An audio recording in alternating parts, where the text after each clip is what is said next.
Knock on the door and see if she wants to come out.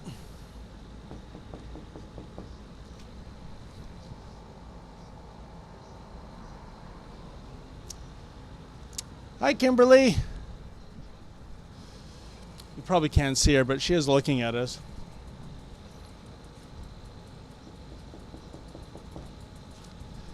Hi, Kimberly. Would you like to talk about your balloons? No.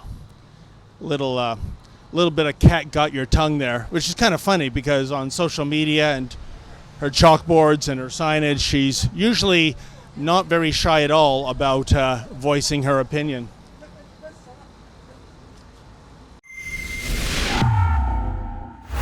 David Menzies for Rebel News here in Toronto. And folks, before I get to my update on the Foodbenders saga, if you can, please go to journalistdefensefund.com. Sometimes we need bodyguards, sometimes we need to hire lawyers, but if you can make a donation, that will help us bring you the other side of the story. Well, as I said, I'm at Foodbenders for an update, and just when you thought it couldn't get any more bizarre or weird, well, it gets weirder and more bizarre.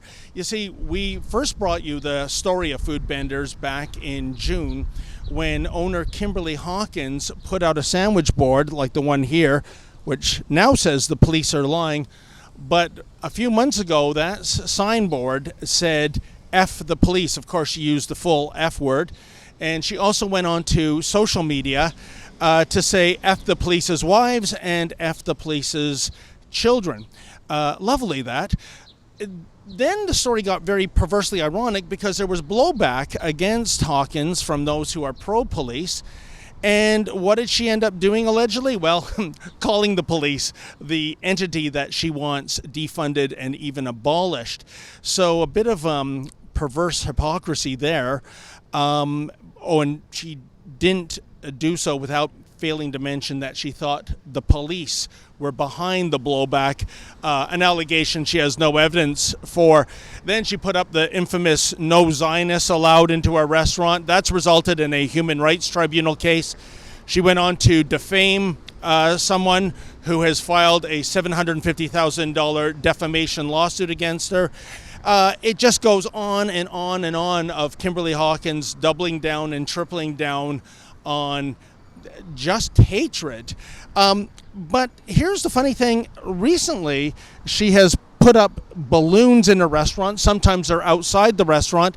Now, I know balloons, they're usually associated with parties and celebrations, but the cheeky connection here is that given that she is pro-Palestinian, and you can see the I Love Gaza decal in the window, in recent years, using balloons in Gaza as a low-tech, low-cost weapon of terrorism has been all the rage. You see, the terrorists get the balloons and they attach an IED device to it, fly it over Israel, it eventually crashes, and hopefully, for them at least, it sets off a fire. So some of these things have actually been effective in creating a lot of damage in terms of arson. But Kimberly, well, she's very careful not to be confused with terrorists with balloons. On social media, she said this: they, meaning the balloons, are not arson balloons. They are distress signals, an SOS to the rest of the world, calling for an immediate end to the brutal and endless violence against the people of Gaza, end quote. So you see what she's doing here. She's kind of being too clever by half in terms of what these balloons really stand for. And by the way, if she's disassociating herself from terrorist balloons, then why did she post this photo on her Instagram? This is actually a photograph of an actual set of balloons affixed to an IE device in Gaza. So if she doesn't want the connection of terror and balloons, she's only embracing an SOS signal, then why would she put up that photograph? Well, in any event, when Kimberly saw us coming, she shut the door, and I've already tried knocking on it. I'd love to get clarity about what these balloons actually mean. and if indeed she is in support of terrorists in Gaza who use these balloons to cause arson.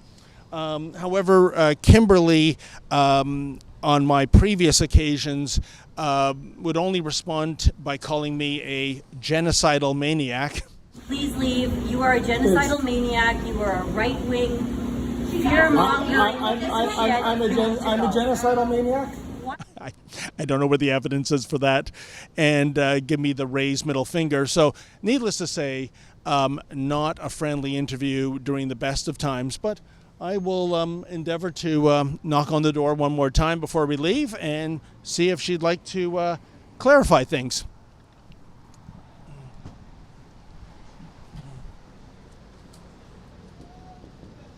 Hi, Kimberly. Can we have an interview with you about your balloons? I don't know if you can see her through this. It's a very dirty window, especially for a restaurant. There's like what appears to be grease and grime on it. So, but I can see her at the counter, and she's on her phone right now. So, what she also does is she sometimes calls out for the her allies who tend to be members of Antifa. This is sort of the unofficial eatery of the Antifa rank and file. Funny how that is too, eh, folks? Well, we've waited around for about half an hour, and it doesn't seem that Kimberly Hawkins is going to give her side of the story, which is what we always endeavor to do, isn't it? Get the other side of the story, even if the other side of the story might be vile and odious. Funny thing is, though, one of the questions I wanted to raise with her is if her business is viable anymore. The banks have severed their relationship with Foodbenders. She can't accept credit cards or debit cards. This green sign here says cash only. The food delivery services such as DoorDash and Uber, they're done with Kimberly Hawkins. And this is a restaurant that operates on extremely limited hours, typically noon till 4. 5 days a week. I used to cover the food service industry. It's one of the toughest businesses in the very best of times in which to make a buck. 80% of new restaurants fail in the first 3 years. So it makes me wonder if Foodbenders is now simply a front. If there is some, sugar daddy investor that is basically using Miss Hawkins as a useful idiot to convey his or her hatred of Israel and Zionists and the police and so on. And she really doesn't have to depend on selling kale sandwiches and salads and whatnot anymore. But like I said, unless I get Kimberly Hawkins to come on camera, we will just have to speculate on that. And folks, the condemnation of Foodbenders and Kimberly Hawkins, it would seem to transgress political stripes. Mayor John Tory, Ontario Premier Doug Ford, Prime Minister Justin Trudeau have all condemned Kimberly Hawkins and her viewpoints for what she's had to say in recent months. So in the meantime, we will continue to pay an occasional visit to Foodbenders when they do yet another ridiculous thing, because as always, hatred, hypocrisy, and horror are on the menu at this restaurant. For Rebel News, I'm David the Menzoid Menzies. Folks, unlike members of the media party, we do not take any taxpayer-funded bailouts, nor would we, even if we were asked. We depend on your generous donations to keep us operating. So if you can, go to journalistdefensefund.com, and if you're able to, make a donation so we can continue to bring you the other side of the story.